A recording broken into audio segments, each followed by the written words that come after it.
been supported by your church for, I know, more than 20 years and maybe even more than 25 years. We've been in South Africa for 23. And so we are the Fosters. My wife Christina and I, we just celebrated 30 years of marriage last month. And so, yes, we made it 30 years. And it's funny, when we talk to older people, they're like, 30 years, that's nothing. And we've been married 50 or 60 years. I'm guessing you got some people like that in here. But I'm thinking it's a pretty good accomplishment. And then I meet this older couple, 30 years is nothing. But God's been good to us. We've given us 2 daughters. One's living up in Rockland, Roseville area. We sent her back from South Africa. Oh, and I probably stand here because of their video. We sent her back in 2019. She was 19 years old. And we sent her back to Jessup University to attend the theater program. Because she was doing some theater stuff in Cape Town, but it was kind of nuts. Because just like a lot of other big cities, let's just say it's promoting things you don't want to promote. If you're in the theater or the arts and you're not a Christian, you're probably doing a lot of stuff that we as Christians don't want to be involved in. So we decided to send her back here. And so she ended up kind of staying here. And so we're able to see her while we're here and also see some of our supporting churches. Now, the fact that I grew up here is partially true only because my dad was Navy. And so I know I've mentioned this before. So as a Navy man, every 2 to 4 years we moved. So I was born in Pensacola, Florida, the Philippines for a couple of years when I was like kindergarten age, and then San Diego, Pensacola, and then I came here for 6th, 7th, and 8th grade. And I went to junior high school there in Fairfield. That's where I got to know the Hatzels, and so they're still around. It's good to see them, and Dan and Marty and those guys. And so it is a little bit like coming home, but home's a lot of places for me. So when people ask, where are you from? Well, what do you mean? Where was I born? Where did I grow up? Where am I living now? Because I could say South Africa, I could say Florida, I could say California. But I say my real home's in heaven. And so that's the truth. So we are here on what I'm calling an emergency fundraising trip. And the reason is we normally take a furlough about every 4 years for about 6 months to a year to report to all the supporting churches. We were here in 2022 on that furlough in August. We were blessed a year and a half ago to be seeing our daughter for Christmas. So you were one of the few churches we actually got to come to then. So some of you may remember, who have a good memory, that a year and a half ago we were here. Since that time, God has provided, has allowed us as a church in the school. So just to kind of give you a little bit of background, we went over there to work with children. My ministry is children's ministry. I love working with kids and with youth. I've always loved that ever since I was a teenager. Just working with kids is my passion. And I started working with even bus ministry and Sunday school. Even when I was 16, I was teaching Sunday school. And I just always loved sharing the gospel. I was very shy, but I had to overcome that to learn to share the gospel with people. And I just got a call to missions as a junior in college and just felt God calling me into the mission field. Wasn't really sure what that looked like or where that would be. And I just surrendered. You know, that was back when I'm sure a lot of churches still do. Maybe yours does. You know, have an altar call and people go up and they make commitments to the Lord. And I remember going forward in church and saying, I'm going to surrender to be a missionary. And it was at a missions conference. And so I was feeling very called into missions. My wife and I were dating at the time. She was just telling some people last night about how she grew up in a pastor's home. And growing up in that environment is a blessing, but also be a little bit of a curse in the fact that you feel a little bit like you're in a fishbowl. And, you know, everybody's paying attention to what you're doing. And if you ever do anything wrong, then, you know, they kind of come down harder on you because you're the pastor's kid. You know, you're supposed to be perfect. Of course, we all know that's not true. But she said she never wanted to marry a pastor. But then when I got called to the mission field, she goes, it's not a pastor, right? It's like, well, no, I'm not sure yet what it is, because I was an accounting major and I thought I would maybe just do that as ministry. And I didn't realize that God was going to allow us to be involved with Christian education. So we ended up having an opportunity to go to Brazil when we were newly married. We had our first daughter, Brianna, there, who's now 28. And God showed us through that Christian school in Brazil what an impact we could make for the gospel through Christian education on the mission field. And so we had this small school in Manaus, in the middle of the Amazon jungle, that had missionary kids, that had Brazilians, that had Germans, that had Koreans. And we just loved working with the kids of these different cultures and sharing the gospel and just loving on them and just discipling them and working with the other missionaries. And so we came back with a real passion for that type of ministry. So we were going to go to Austria, and I know I probably tell this story every time, so I'll go quick. We were going to go to teach at Vienna Christian School. That didn't work out, and we found out about South Africa. We knew nothing about South Africa, which is probably where some of you are. We knew there was this guy, Nelson Mandela. We knew there was this thing called apartheid. I had read David Livingstone, but that's kind of 1800s Africa. And that's sort of the dark continent Africa, which is before it was, a lot of the settlement was done and a lot of missionary work was started. And so I kind of had this view of Africa being kind of in the dark ages still, which is very different now, especially Cape Town. Cape Town is very modern. It's a first world country in some places, but in other places it's still very third world. And so we went and visited. We fell in love with the people there. But the ministry we're specifically involved in, there's a lot of different cultures in South Africa. So it would take me all day to explain all the different cultures, but there are 11 official languages. And in Cape Town, we're probably the most diverse in the sense of cultures, because we have the Dutch, the British, we have the Xhosa, and then we have the missionaries like myself that are there doing ministry.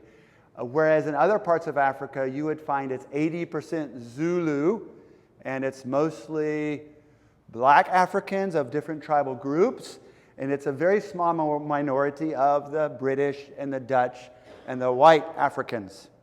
You don't think, when somebody coming from Africa, of white South Africans, but you think of Elon Musk. Elon Musk grew up in South Africa, but he left South Africa when he was still a boy or still young. But long story short, our culture there in the community that we serve, now please understand me, this is considered a culture that is a word that's accepted as part of the culture. They're very proud of their heritage. They have what they consider the colored culture. It's not the Africans, it's not the Zulus or the Xhosas, it's the mixed. They look more like what you would find a Latin American type of skin. Not that I care. I tell the kids, we are all the same. The only difference is the amount of melatonin in your skin. God created us like, God is no respecter of persons, and you don't judge somebody by how they look. But of course, there's different cultures in South Africa. And so you've got that, and you've got a lot of the Xhosa culture, which is different from the Zulu culture. But it's very much a tribal culture, very modernized tribal culture, but you still have the Sangomas, which we would have called in the olden days witch doctors. So they would still have beliefs in going to the Sangoma, and they would sacrifice certain animals, and they believed in ancestors, and they put a lot of emphasis on the ancestors, so we would consider it almost like an ancestor worship, where that's all part of their culture. And so in that area, it's a poor area, so you have, unfortunately, a lot of gangsterism and drug abuse, and it's not all that different from probably some of the inner city places here in America, because you've got the alcoholism, the drug abuse, and because it's a poor community, the schools are not good. Let's just put it that way. In the nicer areas of South Africa, which there's some beautiful areas, and where there's a lot of wealth. And it's actually, South Africa is one of the countries that has the biggest distribution of wealth between the rich and the poor. You've got the guys driving around the Ferraris and Lamborghinis, and then you come to near the school, and you see the shacks, and you see people living on, maybe a few $100s a month. And then you've got the guy over here is living on $10,000 a month. And so there's a huge diversity of income and culture, and there's a huge unemployment issue, about 30%. Unemployment. Part of that is due to education. There's a lot of people that we've got when it comes to the poorer communities, we've got one of the worst education systems in the world. sadly. Apparently, when they've done testing, we score at the bottom of the countries. Now, if you go to the nicer areas, they score at the top, like the Cambridge schools and the schools that have the resources. Because what has happened in South Africa is you've got a huge disparity from those who have the resources and those that don't have the resources. So if you're in a nicer area, even the public schools are very good. But you come down to Malibu Village, Cape Town, where we started this school, it's not good. It's 50 to 60 kids in a classroom. It's a lot of gangsterism. It's a lot of bullying, and it's just the teachers are just in survival mode. You know, they're just trying to make it. I don't know how the teachers do it in the public schools in that area, because imagine having more than 50 in a class, and you have a lot of socioeconomic issues with the gangsters and stuff. I've even heard of one principal that tried to crack down on the gangs, and apparently he got left with a note and a bullet on his desk that basically said, "This is for you if you don't stop it." We have a cleaner whose husband was killed by a gangster. And I think the reason is because, I don't know if I shared this, this had happened maybe before I came last time. Happened about a year and a half ago. But this is one of the ladies who lives in the community. Her husband, and you grandfathers can identify with this, by the way. His granddaughter was dating some loser who was a hooligan, right? No good guy who's probably selling drugs and probably doing them. So this grandfather did like any grandfather does, because I think the parents weren't around, and he's taking the role of the father, and he told this guy, "Stay away from my granddaughter," right? "Stay away from my granddaughter, get away, don't come around here anymore." Well, what he didn't realize was, as far as we can figure out, he had an uncle who was a gangster, and he was probably also part of his gang. So apparently he said, "Go take care of this guy." So at midnight, guy comes knocking on their windy house. "Who are you?" He identifies himself, shoots him 5 times. Dead. Heartbreaking. Because here's Laura, who's in her 60s. He's busy trying to build a brick house because they're living in a windy house. And her husband gets shot. Breaks your heart. But the amazing thing about these people is they are so resilient. It's part of life. They just go on. You know, we would be so bitter and angry, and she obviously struggled with it quite a bit, but she just moves on. And because it's part of life. Like, nobody's ever going to do anything about it. They knew who did it. Nobody's going to say anything because they're next. You know, so I tell people, I said, you would never know by day. Malibu Village looks like a normal little area in the suburbs. It's a bit poor, but people are walking the street. Everything seems fine. But when you start finding out about what's really going on at night, or what really goes on in the community, it's kind of scary. But it's like that, I guess, in many places, even here in California, I've heard. Somebody was telling me, if you knew what happened in our community at night, because they were working with the police, and it was one of these areas in Northern California, she goes, "You probably wouldn't sleep at night." And so, but here's the blessing of this school, and that's what I want to get to, is because of the problems with helping the parents who come into the church. By the way, Community Baptist Church was started about 30 years ago. Good Hope Christian School was started 25 years ago. So about 5 years into this church project, they realized we've got a major problem. Our young people are not learning to read properly, and they're not getting well educated in the school system, and there's too much influence of the gangs. And so the church started Good Hope Christian School. It's very much a ministry of the local church. And they felt like it was very necessary, and it's been wonderful, to help educate the children of that community, and especially of those in the church, to love the Lord, serve the Lord, stay out of the gangs, get a good education, even get out of poverty, because if you don't learn to read properly and do math and all the other things, you're not going to get into a good school and a good university. So that was 25 years ago. We came along 23 years ago, 24 now. It's now 26. Anyway, I came in as a teacher and just started teaching at this school. Just loved it. It was tough at first because the kids need to know if you're serious, and they will put you through the ringer. Some of these kids who've been through a lot, they're rough around the edges, right? But once you show them that you're there and you love them and you're going to be there for them and they're not going to chase you away. The discipline has gotten so good at our school because of being there for so long that God has really blessed. Our standard of education is very high. We just did a systemic test that they do for all the schools in 6th grade and 3rd grade. And we just blew all the schools out of the water with our reading and our math, which shows that we're doing something right. But it's not just about that. It's obviously about discipling the kids to love Jesus and to serve Him.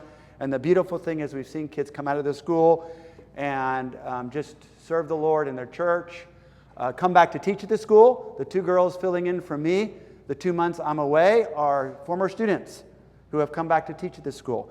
And so God has really, the lady who was our health inspector during COVID was one of my former students. I teach her son now. And so it's just God has really shown us what can be done through a school ministry to disciple the kids, challenging them to serve the Lord, and all those things. So what I thought I would do today is, it's good to hear the pluses and some of the minuses, but I just going to go through some of the highs and the lows of the last few years, just some things that I've thought and written about of what has been going on in South Africa. And one of the big news items has been, it's interesting, my dad called me up, he was concerned. He goes, I heard about this refugee program. They're bringing farmers from Africa. Trump's got this program where he's bringing refugees from South Africa, and I'm hearing about all the crime. I'm hearing about all the danger of living there. And he was concerned about me. I said, something you need to understand to my father is this has been going on for a long time. This is nothing new. It's just that it's being brought to light more because the news is focusing on it. But this has been a problem in South Africa for many years. Sadly, they went from an apartheid system of government to a more open democracy, but they've really gone left, if you understand what I'm talking about, politically, as well as they're promoting racial policies to make up for the racism of the past, in the sense that they are trying to empower the people that were formerly disadvantaged, and in a sense that's what we're doing through our Christian school. We're trying to educate people who formerly wouldn't have a good education, but they've taken it too far. In the sense that they've allowed too much to happen in retaliation. Some of the farmers have been killed. Some of it's racially motivated. Some of it's because they're white farmers. And the government doesn't seem to have been doing enough about it. And so I know they've started this refugee program. At the same time, there's a huge problem with crime. And a lot of people don't feel safe. And so a lot of people want to get out of the country because it's very dangerous in many areas. And so I always tell people we're called there. So I feel like we're supposed to be the firemen, right? If you're a Christian and you're serving in the ministry, you're supposed to be like the firemen. When everybody else is running out of the building, you're running into the building because that's when you're needed the most. So in a sense, we are planning on staying as long as God allows us, and I think we will be there for many years to come. And we will weather whatever storms come our way as a result of the turmoil, the unemployment. There's a lot of corruption in the government. That's probably our biggest problem. You've probably seen it here in California. Way too much corruption by the politicians. And that's what holds people back. Just stealing the people's money, and the politicians get rich while the poor get poor, and they make all these empty promises and they don't really do anything about it. So South Africa has almost ran out of water about 6 or 8 years ago because they weren't building enough dams. More recently, we have had a lot of electricity shortages to where they haven't properly planned ahead and built enough power stations, so we sometimes get power shut off for 2, 3, 4, or 5 hours in a day.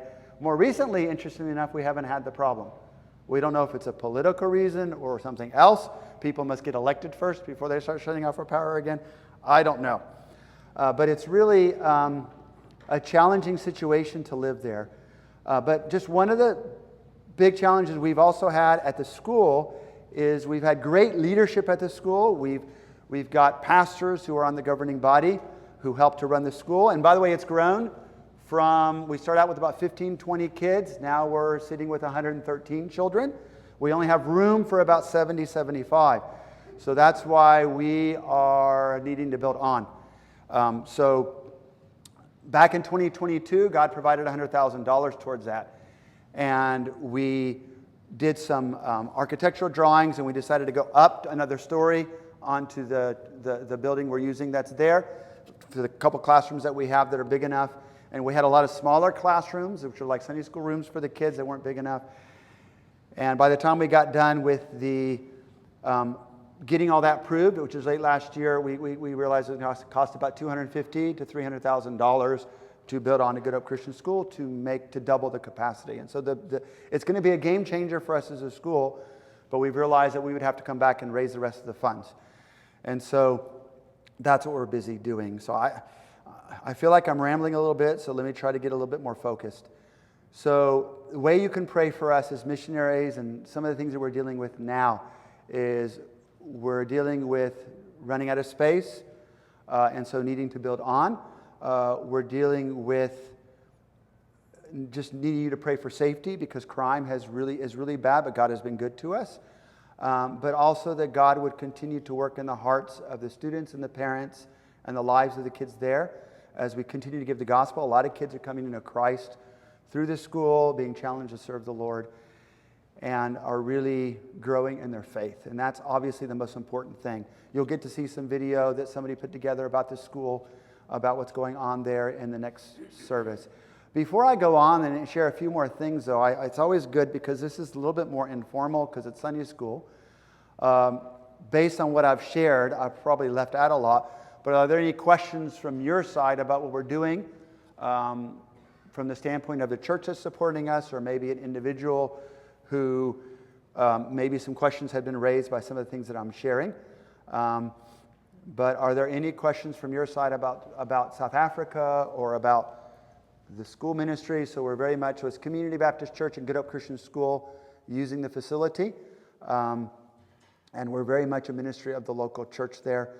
And we got grade R. Grade R is kindergarten through 7th grade. We've taken 20 to 25 per class now. We were only able to take 6 to 8 when we weren't planning to build on, but knowing that we were going to be adding on as those classes grew. About 4 or 5 years ago, we started taking 20 to 25, and that's why we're running into a major problem. We should have built by now, but we haven't been able to. So we're just making do with what we've got. We're sending about 40 kids to a house down the road. They've turned their garage and their back area into classrooms, and we're just using that until we can build on a Good Hope Christian School. But is there any questions about what we're doing there, or anything that I've said, or anything you'd like for me to share or speak about before I move on a little bit? Anything? Okay, good. Hopefully that means I'm being clear. Either that, or you're just completely confused, so you don't know what's going on. One of the tragedies that has taken place for us is we lost one of our governing body pastors, and this was unexpected. He was only in his 50s. His name was Dean Cromer, and I just want to say something about him and one of our students who we lost, and just share a little bit of a poem, because a lot of times we get hit with these unexpected things that kind of have us asking why.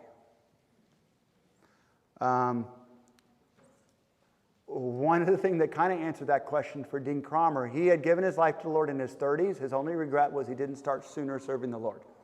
He was a lawyer, trained as a lawyer, became a pastor, got trained through the Church Ministries Institute there. That's with part of the churches that are started and that we've helped with as well. And he just did a ministry in a poor community, small church of 50 people, went into the farms, ministered to the farm workers. He just had a heart for people. And he was always there for our school as governing body member. And one night he called his daughters up, who were grown by that time, to talk about their day. Next thing you know, he's having a massive heart attack, and his wife's trying to resuscitate him and is unsuccessful. But here's what really struck me in the ensuing months.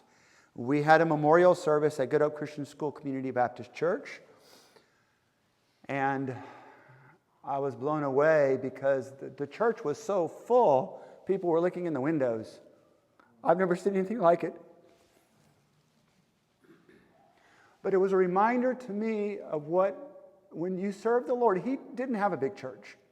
He just served the poorest of the poor, and he had a tiny little church, was pretty much an unknown, but he just served and served and served and loved people, just like some of you do on a regular basis. But when we lost him, you don't realize until you lose somebody what they meant. You don't realize until somebody leaves what they did. And one thing that we were struck with is the impact that his life had for the gospel as a pastor of a small church in South Africa. Another thing that happened recently, a boy named Shaden was one of our students. He grew up at the school. His grandmother sent him there because she wanted him to hear the gospel and go to know Christ. Very typical. Mother got pregnant young. Dad didn't really stick around. Grandparents have to take responsibility. So grandma made sure he went to a Christian school and he got taught, him and his brothers. Grew up, became a very good rugby player. Big sport in South Africa. I don't know if you follow rugby at all. By the way, we won the last 2 World Cups. Beat New Zealand and Australia and England. And it was really exciting because that's one of the things South Africa does really well is rugby. We're not very good at soccer. We do pretty decent at cricket. But rugby is a sport that South Africans just love to play. And so it was neat to be in the country when we won because the celebrations in the street were a lot of fun. And just watching the team win was exciting. But Shaden was a rugby player. The last video they had of him was walking up and down, encouraging his team and cheering for his team. Knew the Lord on his way home from rugby practice, killed in an accident. The grandmother is still struggling, as any grandmother would. But I wrote this poem I thought maybe would mean something to somebody who lost somebody. And it's something that I wrote from the standpoint of his teacher. I had been heavily involved with his education, with his sports, with his discipleship. His grandmother came to work for us years ago because she was looking for something to do in her retirement, and she has found so much purpose working for the school, ministering to the kids. They call her Mama. His grandmother is Mama. She is the mama to about 113 kids now. But losing a grandson like that is just devastating. Here's a poem that I wrote. I like to write poetry just to express my feelings. And I said, God, we don't understand. How is this part of your plan? Unexpected grief is brought in a life that is often fraught with partings that we do not wish to make when our breath the enemy of our soul does take. Then we remember that death is not the end, but the beginning of an eternity to spend with a Savior who died on that tree that became a cross for you to die for me. Jesus, we know you defeated death, and Shaden woke up to take another breath. In your presence where there is eternal joy, because your forgiveness he did employ. And now we have the hope of a second chance, if only we will trust you no matter the circumstance. Knowing you died for my sin, and love will win in the end. So please forgive my lack of faith and remind me of your promises to take my sin and my shame and my broken heart and make it new for a brand new start. And please give comfort to those who grieve, knowing that hope is available to those who believe. That Jesus came out of the tomb so that we can see Shaden again soon.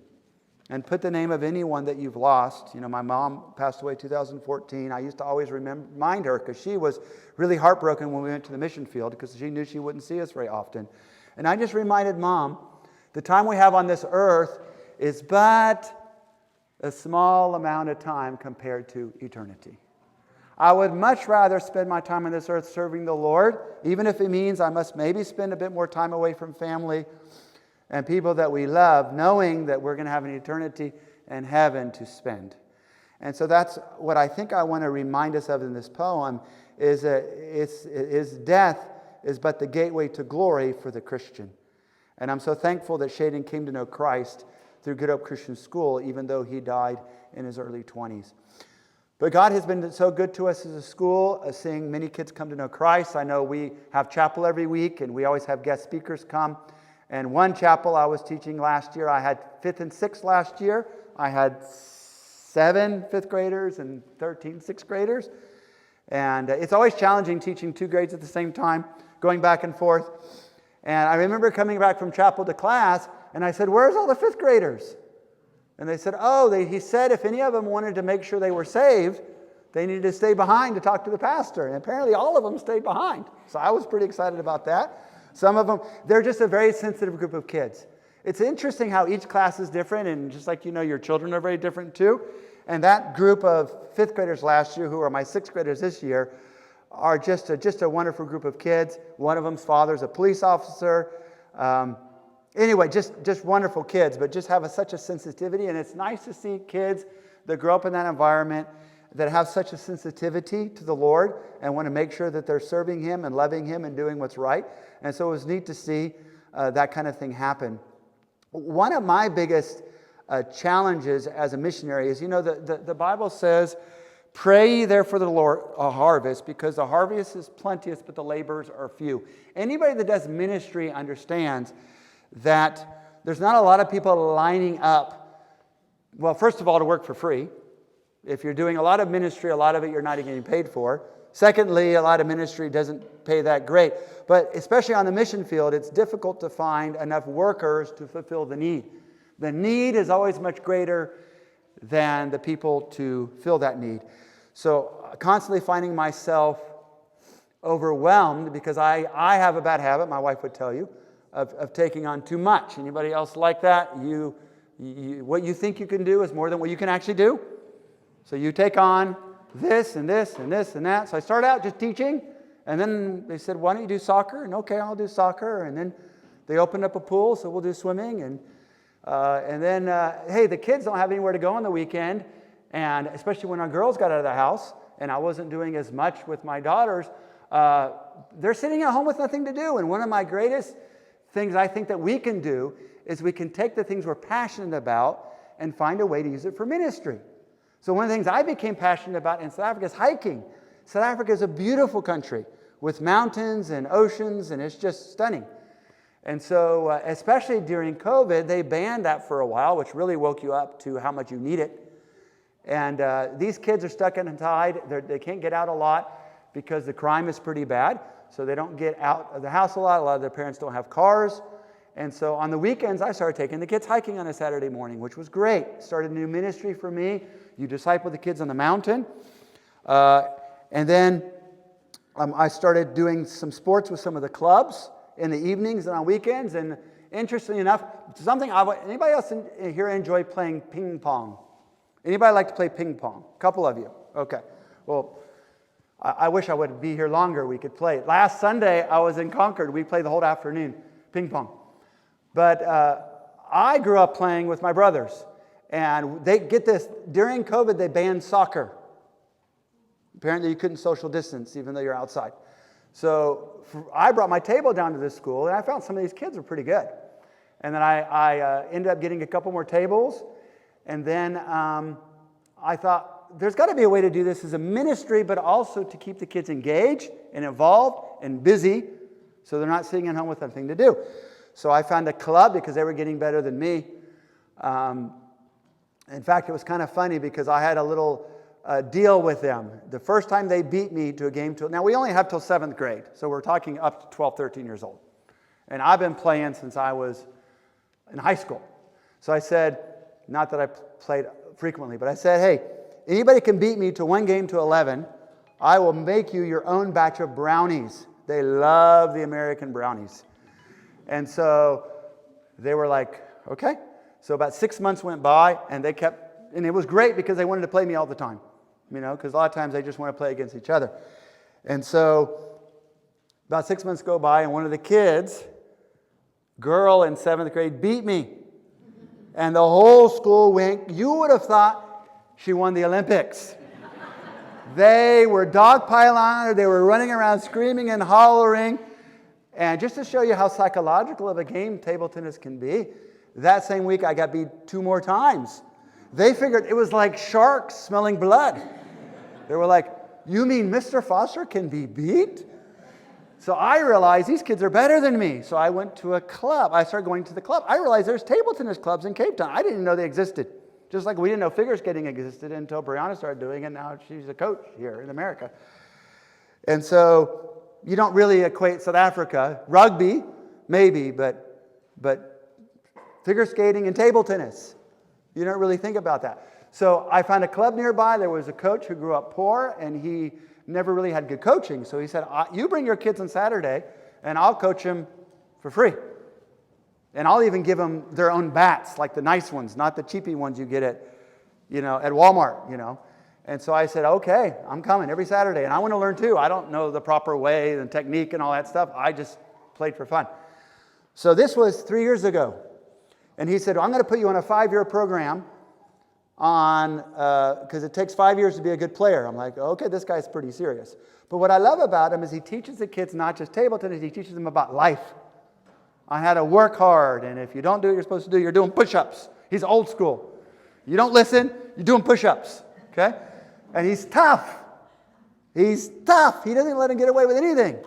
But you know what? He just has a heart of gold. And he has 30 years experience. And so he started coaching my kids, and I found that it was a great avenue to get them out of their environment and get them engaged and to disciple the kids. And we were doing Bible study on the way to practice. And then he said, you know, they can try out for the Cape Town team, and they can travel, and they can play like at nationals and stuff. And I'm like, oh, I didn't know that was a thing, but sure.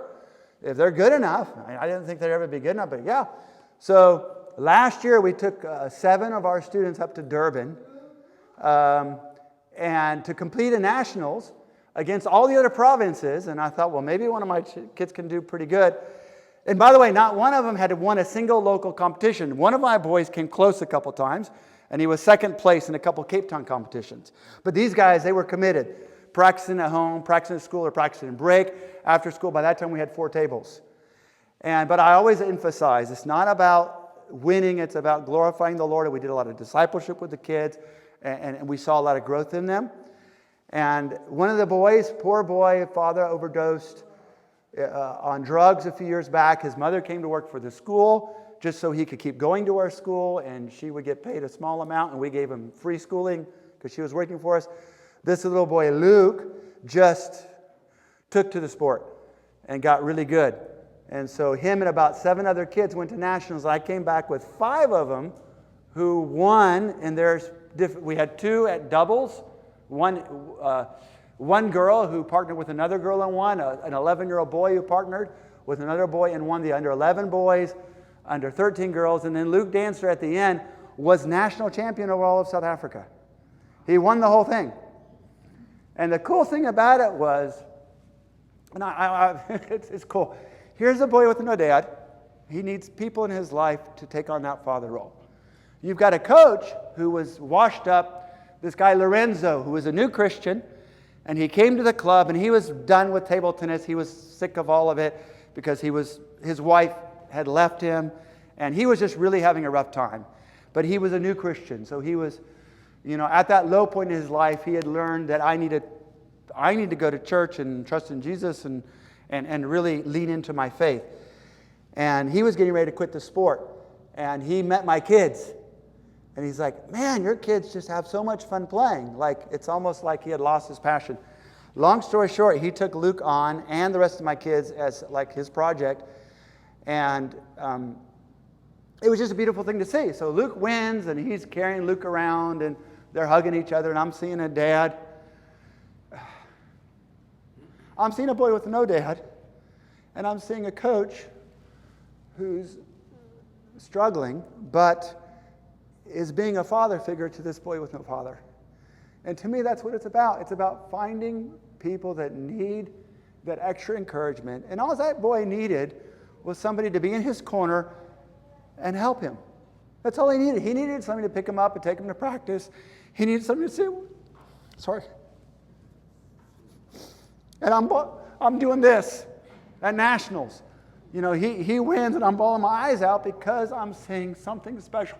And it's more than about winning a championship. Because to me, I had to work with Luke pretty hard that year because Luke had some issues. Luke would get angry when he lost, like a lot of young men do. And he would hit the table. And then when he won, he'd want to put on a big show, like all the other kids did. Oh, look at me. And I said to Luke, this is not what it's about.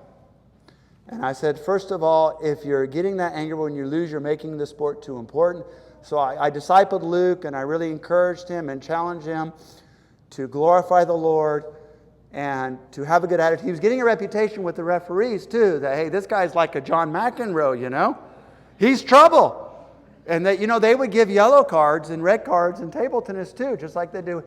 And so I'm like, Luke, you got to work on this. So I worked with Luke, did some extra discipleship with Luke. And the beautiful thing is, before nationals, he had really changed. And actually was a Muslim father who came up to me, really nice guy, really neat kids. And he says to me, you know what? What happened to Luke? He said, Luke's different. He's humble now. In fact, my boy was saying if he was going to share a room with anybody at nationals, in fact, Luke was chosen as captain of the team that went. And I said, it's just Jesus. That's all I can say is it's Jesus. And I think that if you can glorify the Lord in whatever you do, table tennis or whatever it is, that God can use that for His honor and for His glory. I've now got 7. Now, the problem I have now is I've got 7 kids this year who've qualified, and now they want to have nationals in Limpopo, which is about as far away as you can go. So I'm raising some funds for that along with the school funds.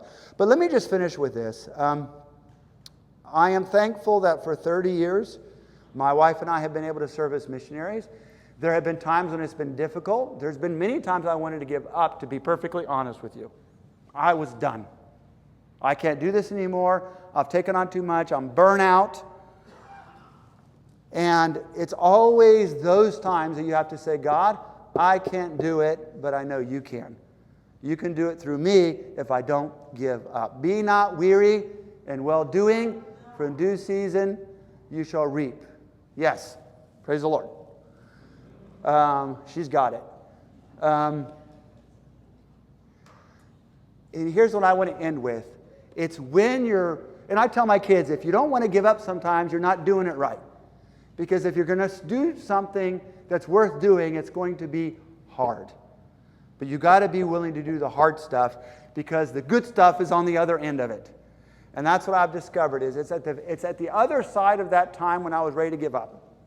When I was finished, I can't do this anymore, and I said, you know what? I'm going to keep going anyway with a good attitude. And then I would have this moment, like with nationals with Luke. I'm telling you, I almost gave up on this whole national thing because there was a lot of bumps along the road getting there. And especially when Luke was struggling with his attitude. Why do I even bother with these kids, you know? Because some of them, you've done that with some of your kids probably, where you're struggling with them. But it's always on the other end of that, where you keep pushing through. But God, I think, He wants you to give up. Because He doesn't want it to be you. He wants it to be Him. And then He wants you to give it to Him. Because what does He say? Take my yoke upon, right? Take my yoke upon you. Because my burden is easy, right? My yoke is easy and my burden is light. So when I try to do things in my own strength, of course it's hard. Because I'm not supposed to do it on my own strength. But when I go with Jesus and I give it to Him and I give up, then it's like, oh, you know what I'm saying? It's like, okay, now I see what you were trying to accomplish. Now I see, even with this fundraising, there's no way I'm going to be able to raise $150,000 in 2 months. It's impossible. But that's what God wants. He wants me to say, God, I can't do this, but you can. And so pray with us about that and what God is doing at the school and through kids like Luke. And I could tell, by the way, Luke is one story. I could write a whole book about what God has done, whether through table tennis or hiking or school or whatever it might be. And I'm just so thankful that God has allowed us. And by the way, if it wasn't for your support, we can't do what we do. And so thank you for your contribution to the Fosters, to Good Hope Christian School, and to the ministry. I'm going to finish. Let's pray.